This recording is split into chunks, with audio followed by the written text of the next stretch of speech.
Hello everyone, I'm Chris Mozillo, Sword and Shields, and this is a video about equipment, towns, and progression. Wait, no, don't close the video yet. It's not actually going to be that boring. Well, I hope so at least.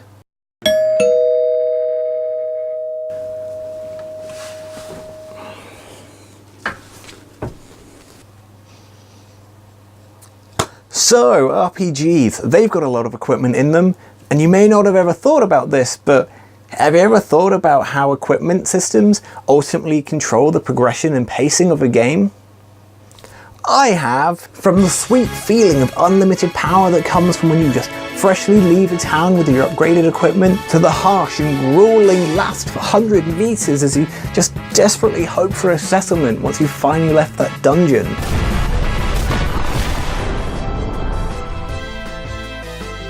It's the equipment that controls that feeling. So as you progress through a game, the monsters get bigger, harder, faster, stronger, and in your traditional RPG with equipment and numbers and musical cues that go like...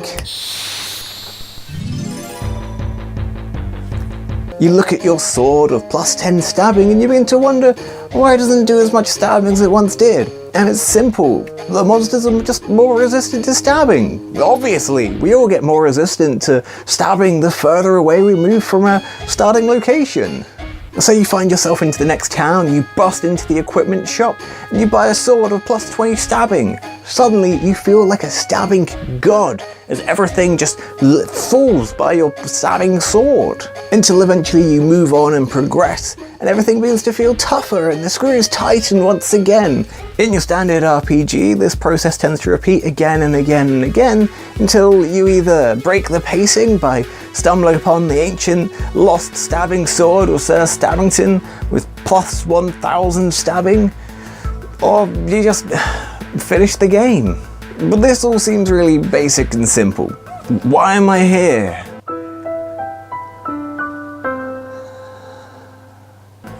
And that's because there are games that don't seemingly understand this simple equation and have terrible equipment systems. Destiny 2. Destiny 2 is a dull, boring game. It's a big multiplayer game where you don't actually interact with anyone, and also its equipment system is pants.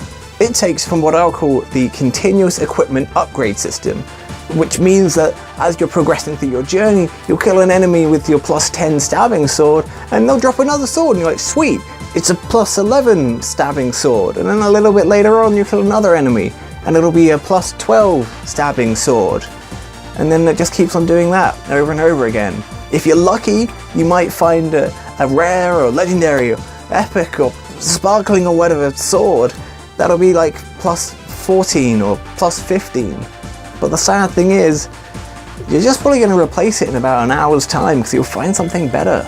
You never actually feel like you're progressing in your damage or stats because you upscale with the exact same rate as the enemies. As you fight stronger enemies, you too are getting those incremental increases that means you're just perfectly in time with them, so your numbers basically stay the same. At best, you get those brief moments of like spike of damage from those sort of legendary equipment, but they're naff.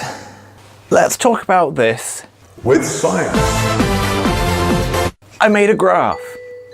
I swear this is actually quite interesting. So, on the y-axis here, we've got the relative difficulty. Not the difficulty of the game, but how it feels to you relative to how strong you are. And along the x-axis, we've got just the duration, the progression through the game. So, you know, you got the start of the game, the end of the game.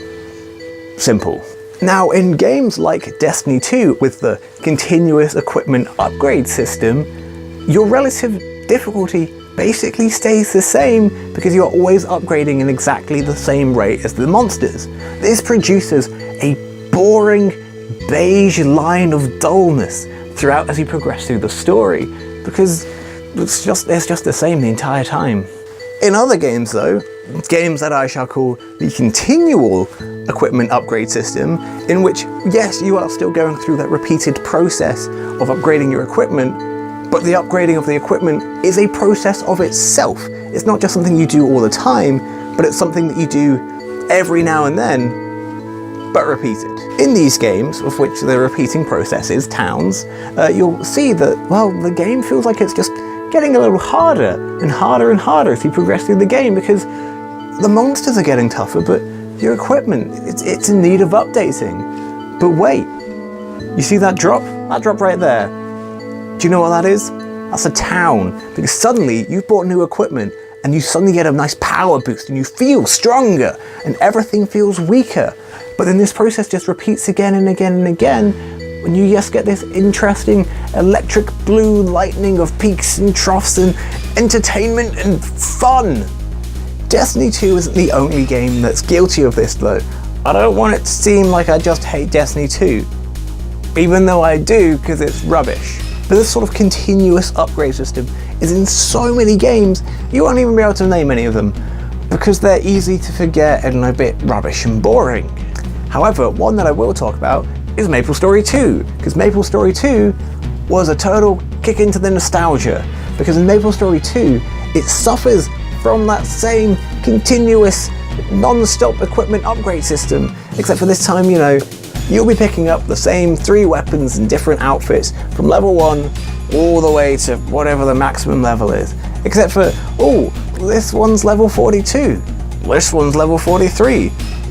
Exciting stuff. In the original MapleStory, however, it was a sort of variation of this continual equipment upgrade system in that it was done on like level milestones. So you'd get new equipment at like level 40 or level 50, level 60, and so on and so forth. This meant that as you worked up to these increasing levels, as you grinded away on increasingly tougher monsters to get those experience points, everything begins to feel harder and harder. So when you get to finally that level 40 or level 50 milestone and equip that new equipment, new styles, new weapons, it felt great because you worked for it and you got that sudden, like, you got that actual payoff for it. It may not have been a town, but it was still this continual upgrade system of hitting a progression milestone and getting a payout from it. Not just a continuous drip feed of increases, but a large, meaty reward for your efforts. Ugh. Don't even get me started on games that also have just like randomized stat increases for your equipment, like Ni no Kuni 2, where you end up having 30 of the exact same sword, but this one's got plus 2% damage. This one has 2.5% stabbing damage increases. Oh, so much fun! As you look through these endless reams of the exact same item, trying to work out which minor percentage increase is going to be better for you, that's not fun, that's not interesting, that's just introducing a fake level of depth by adding percentages and stuff. But it's such a minor increase that ultimately it makes little to no difference to what you're actually doing. I don't want boring fake complexity. I just want a weapon with some stats. Yes, I get there's no actual logic behind sort of how RPGs handle these towns, where the towns in the far reaches of the world somehow have the best equipment on offer to sell. Or when you return to a city that you've once been to, suddenly the weapon seller's selling like the best gear in the game. I don't actually have a way of explaining that or you know, saying other than it's a video game. So here's a possibly funny skit.